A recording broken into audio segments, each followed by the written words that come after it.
it meant anything goes. Anyone could die, anyone could fall in love, anyone could die, anyone could fall in love, anyone could die, anyone could die. Agent Apocalypse. Concept was so cool. Agent Apocalypse. Concept was so cool. People couldn't believe it. They had to believe it. People couldn't believe it. They had to believe it.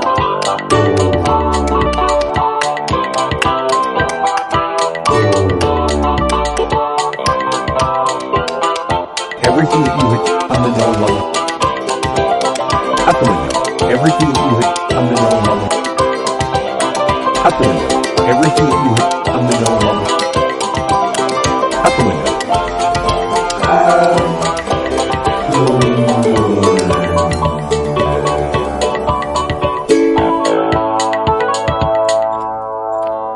I'm Jeremy Greer. And I'm Gary Butterfield. And this is Days of Future Cast, the podcast where Gary and I are covering Age of Apocalypse, the 90s teenage nightmare fuel that we all know and love, or at least are learning about. Today's episode is about Gambit and the X-Ternals, issue number 1. And Gary, I mentioned it in the last episode. I'm fucking here for this comic. Like purple prose, everything is. I'm just kind of super here for everything that was happening. If we were not doing this podcast, if this was a casual reading, Jay, I would have already finished Gambit and the X-Ternals by now and left all of the other ones behind. So I probably would have read them all by now, but I like this as well. I actually like all three that we're doing more than the one we just did. Sure. Yeah. I think that the these are three, at least for starts, three pretty strong side stories. Weapon X and Factor X are both pretty interesting to me. This one is really cool. I think part of it's a small team. So you don't end up with how many people are there on that fucking X-Men team? Yeah, dude, like 12, 15, something like that. It's fucking crazy. Yeah. It's a very small team. It is small in scope. We have a point of view character, which we don't get for a lot of these. Same thing with the Weapon X one. Having a point of view character helps a lot. Yes. And also it has Strong Guy in it, and I have a huge affection for Strong Guy. Like I don't know what it is about that dude and his humongous amount of muscles, but he does it for me, Gary. I'm into, not sexually. I mean, I'm sure he would if I tried or asked, but he's always been one of my favorite characters. Yeah, Strong Guy's great. He has really interesting powers, which I know that makes me a kid, but that is a short circuit to me thinking a character is cool. Yeah, is if they have interesting powers. And the idea of whenever he gets hit, he gets stronger, but if it happens too much, his heart can't handle the strain. I think that's cool. Yeah. And a certain percentage of it stays, so that's why he's always kind of low level, super strong. He's also a really fun character in X Factor. Yeah. The Peter David X Factor.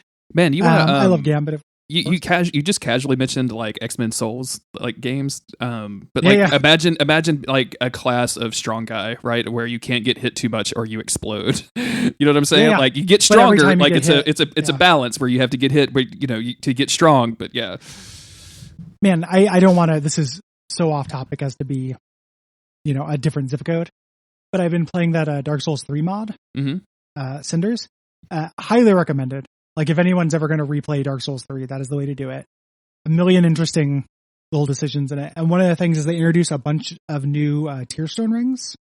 So instead of just blue and red, there's a bunch of different colors. They give you bonuses when you're on low on health. And they introduce a consumable that brings you to 5% health. So you can just activate them all at once without having to play chicken with damage, to do red Tearstone setups. And I haven't fucked with it, but I'm man, that is a really interesting idea that you can become this super powered, character with all these benefits through these rings, but you'll die in 1 or 2 hits. That's every time. Fucking rad. Yeah. Everything about it's rad. They introduce, being able to refight bosses, all of the mechanical things are added. And I don't actually like Dark Souls 3 that much. So the biggest thing they added that's I'm basically going through the game with is an unlimited use item that just summons a permanent Solaire to come basically hang out with you and do the levels for you. You have a Solaire button? There's a Solaire button now. there's a Solaire. It's a juice. It's a thing you can drink to make a Solaire. And it's a soup. You mean it's got to be a soup, right? They had to do that joke. It glitches in interesting ways because you can summon him from anywhere. If he's already there, you can summon him again in case he gets stuck, right? but if he's on a ladder and you summon him, he'll be climbing a ladder in midair. Oh, I love it. Where you summon him again. Yeah. It's so glitchy. Like, I did the first boss and it made a duplicate Solaire and one that was frozen in mid dodge roll. And it just looked incredible. Like, perfect. It's a really fun mod.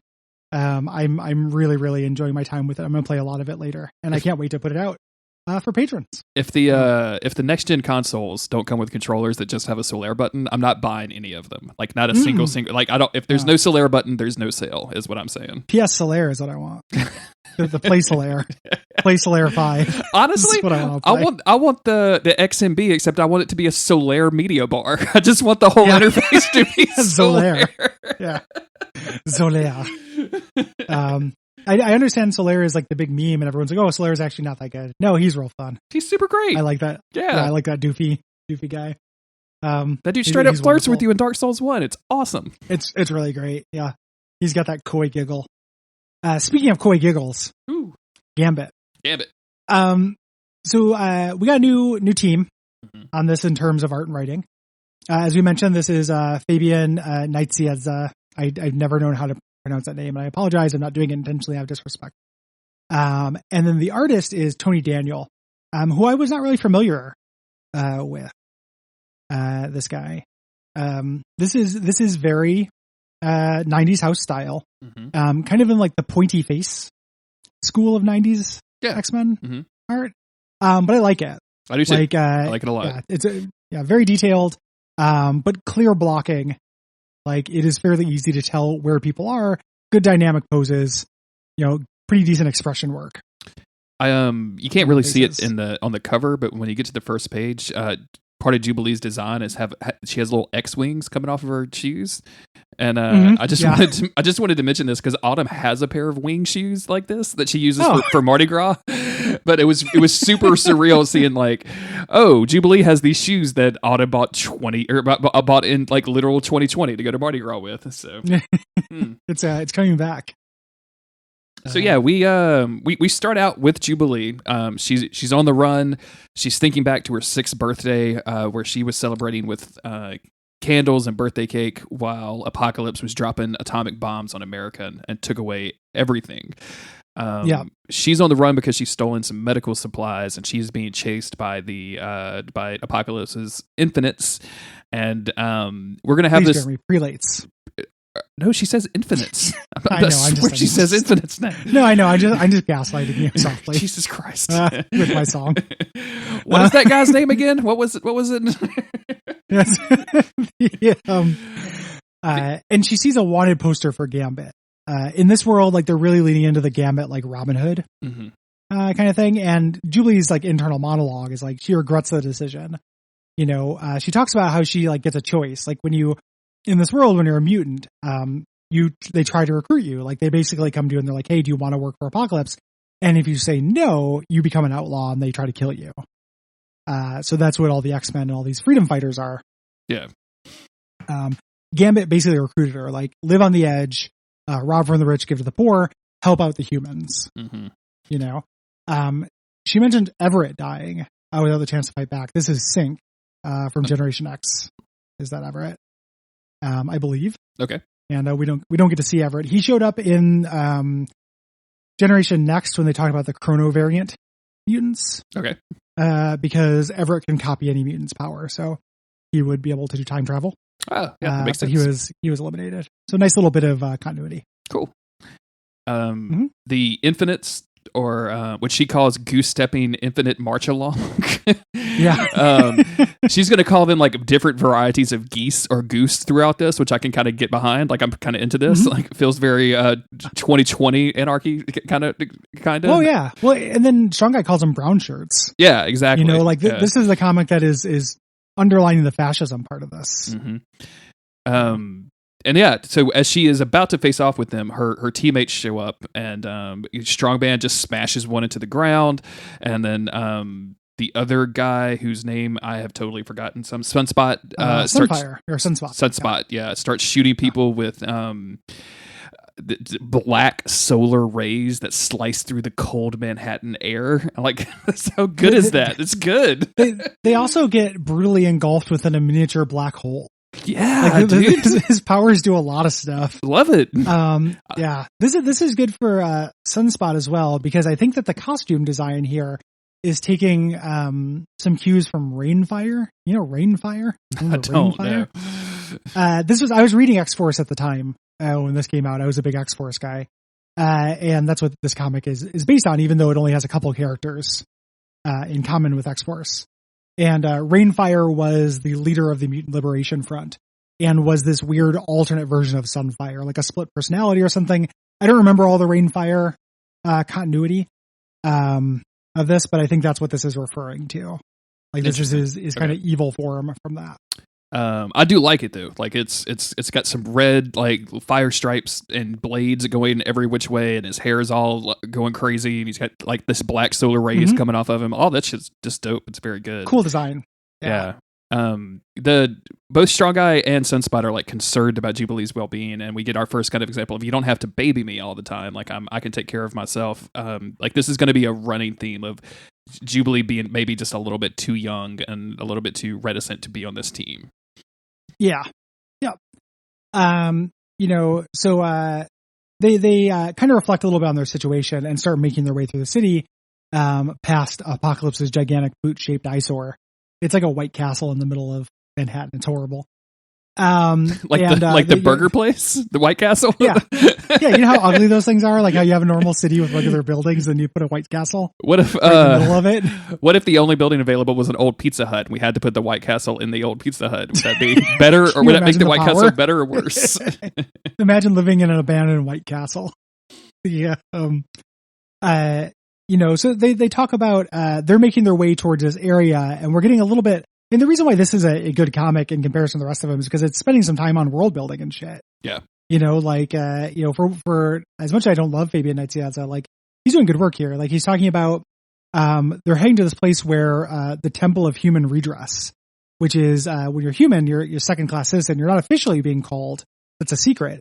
You're supposed to have this ability to kind of, submit your complaints, to the government. They know that it's all fake. It's a lie, but they're still trying. Yes. And this is the building in which the Human Rebellion operates in secret under this government building. Yes. And they show there, and we see the humans, and they look like Morlocks. Like they're all in rags. It's incredibly rough stuff. They don't get haircuts like the X-Men do. Yeah, it's quarantine humans is what we have down here. Yeah, they're a nest of 6 pillows and blankets. Exactly. There's Read Age of Apocalypse. It's recursive. They get there and we see their leader, who is Leela Cheney, who is the other X-Force character who's kind of tied to this. Yeah, and she's human right now. Like the thing in this comic is she starts out as human, even though pretty much anybody reading this would be like, well, that's not right. Yep. And they are there to deliver medical supplies to the humans and also meet up with their boss, aka Gambit. Yep. Man, imagine Gambit being your boss. Jesus Christ! Like, would you ever go to work? You'd just be like, "Nah, Cher, I was balls deep in your mom," and he's be like, "Respect, Cher, respect, mon ami. You had to go to the sexual harassment seminar to learn how to do it." Harassment, much to me. You know what I'm saying? So they head down into their like secret tunnels here. To make it down there. This is the Morlock tunnels. Yep. The legend has it that a tribe of disenfranchised mutants live down here. And they head down there. Jubilee makes some light, which they call a path. What? Because that's the sound effect. I don't like that. Nope. And then they see Magneto down here. And Magneto's real aggro looking.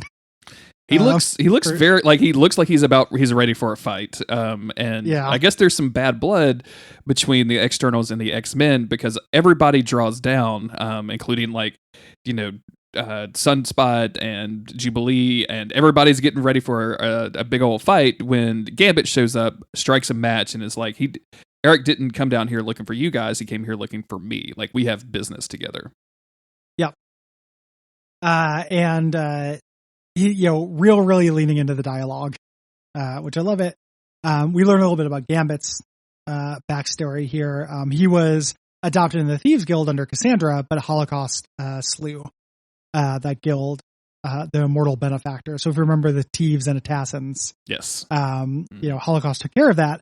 So he fled. That is probably why the group is called the X-Ternals. Yes, because of Cassandra being an X-Ternal. So he fell in love with Rogue. She married another, and he then became this kind of Robin Hood character. Yeah. Irritating mosquitoes biting on the corpse hide of the Empire. Like very, very, very over the top. And like, I don't know why this works so much better for me than the Lobdell stuff, but man, like this really fucking works for me. I think it's better. I mean, it's just better. Right? Yeah. It's still purple prose, but it's a little bit better. So we jump over to our villains. This is Richter. So everybody knows Richter. He can make earthquakes.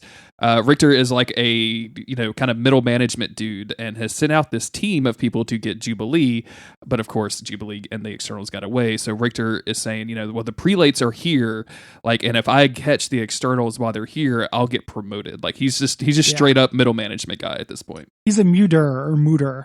We don't know what that means exactly, but that's his rank. Okay. This is the other tie to X-Force. Like, there's only 3 X-Force characters in this, which, like, I mean, I think we talked about this when we set up the thing, but it would have been, if you were just reading X-Force, you're like, yeah, I fucking love Cannonball and Cable and, like, Domino and stuff. Like, this would be a real kind of kick in the dick. Yeah. To be like, oh, here's 3 characters you like and a bunch of X-Men and an X-Factor member. Yeah. A bunch of, like, D-class X-Men. So, congratulations. Yeah, exactly. So they're going through the tunnels, and they're going to sections of the tunnels they've never seen before. Yeah. All based on codes that Magneto has obtained from somebody somewhere. He won't tell them how.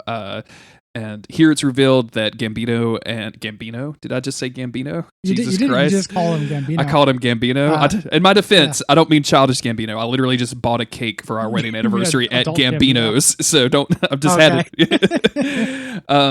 Gambit and Lila Shinney have a relationship together. They are lovers. Yeah.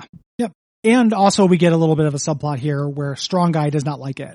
Yes. When Layla Cheney is flirting with Gambit. We find out Strong Guy used to be her bodyguard when she was a musician. Yes. We'll find that out soon. Gambit is just like, you're surprised. I hooked up with Leela. Boy needs loving, Yeah, good stuff there. Good stuff. Yeah, I don't need a woman. I need loving. Yeah, he needs loving. Gambit gonna get rid. So they're kind of verbally sparring here, and they make their way in.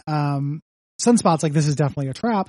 Magneto says it might be, and that's why I'm coming. Like, I'm going to expose myself to the same risk that you guys are. Yeah. The man who told me about this, and provided me the means of breaking into it, was Ensa Barnor's librarian here, which I think is Peter Corbeau. It is Peter Corbeau. We'll meet him in a minute. Yeah, which is that's a deep pull. It is, yeah.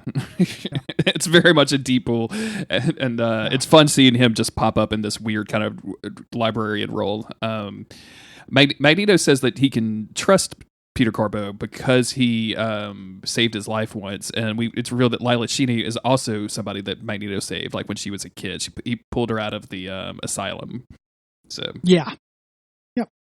And she's like, that don't impress me much. Yes. What have you done for me lately? And she picks the lock.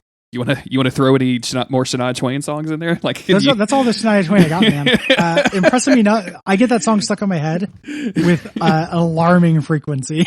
Like for some reason, not a big Shania Twain fan. Like Pocket will jump up on a counter. I'll be like, that don't impress me much. It's very funny to me. I listened to a random episode of Song Exploder with Shania Twain on it because Johnny Cash apparently covered one of her songs right before he passed away, and she sang at his funeral. And then she decided, with the family's blessing, to mix her version of the song and his version of the song together and release it as a single. And they did the Song Exploder episode on that. And yeah, it's like that chick is kind of surprisingly woke in a way that I didn't expect from country singer Shania Twain, which was nice. But it's also like her voice and Johnny Cash's together as they were playing clips through it, like Song Exploder does. I was like, there's no way that this is going to sound good. And I was like, at the end, I was like, yeah, I will take one or the other, but the mixture of these two things does not work for me. So yeah. Well, So they break into this room, which is the super science lab of Apocalypse. For some reason, he doesn't keep it in his crazy tall tower. He keeps it in the tunnels of Manhattan, which, whatever. Okay, let's do it. Mm-hmm. Sure. They open it up, and they don't really show the scale of it here, but they say it is several stories high. Yeah. Of just kind of like tech here, which is cool. Like, this is a big find. Never before has this ragtag band of misfits and outsiders felt so small, so very insignificant in their entire lives. I'm like, is there like a 77-inch like 4K TV in there? Like, what kind of technology are we talking about? You know what I'm saying? Yeah. Yeah. They get there, they think it's a trap, and it turns out it is. There are a bunch of the Magi here, which is one of the, my favorite little plot beats from Age of Apocalypse. Something I always remember is the fact that they got multiple man and they manipulated him into becoming a religious cult. Super fucking cool, dude. I love it. Which is super cool. Just super fucking cool. It's so great. Yeah. I like it. So they fight off the Magi for a little while. In this universe, instead of throwing cards, Gambit throws little blades. Edgy. Yeah, but you'll make sense. I guess it didn't make that much sense for him to throw cards in the first place. I mean, the only thing I got is cards are cheaper than blades, but like, I mean, that's it, right? Like, you can pick up a deck of cards anywhere. So Gambit needs to learn about Dollar Shave Club, and then he can get cheap blades whenever he likes. Gambit say me undies. It wicks the moisture away, share on the outside or the inside. Instead of the moisture being wick to me, it get wick away.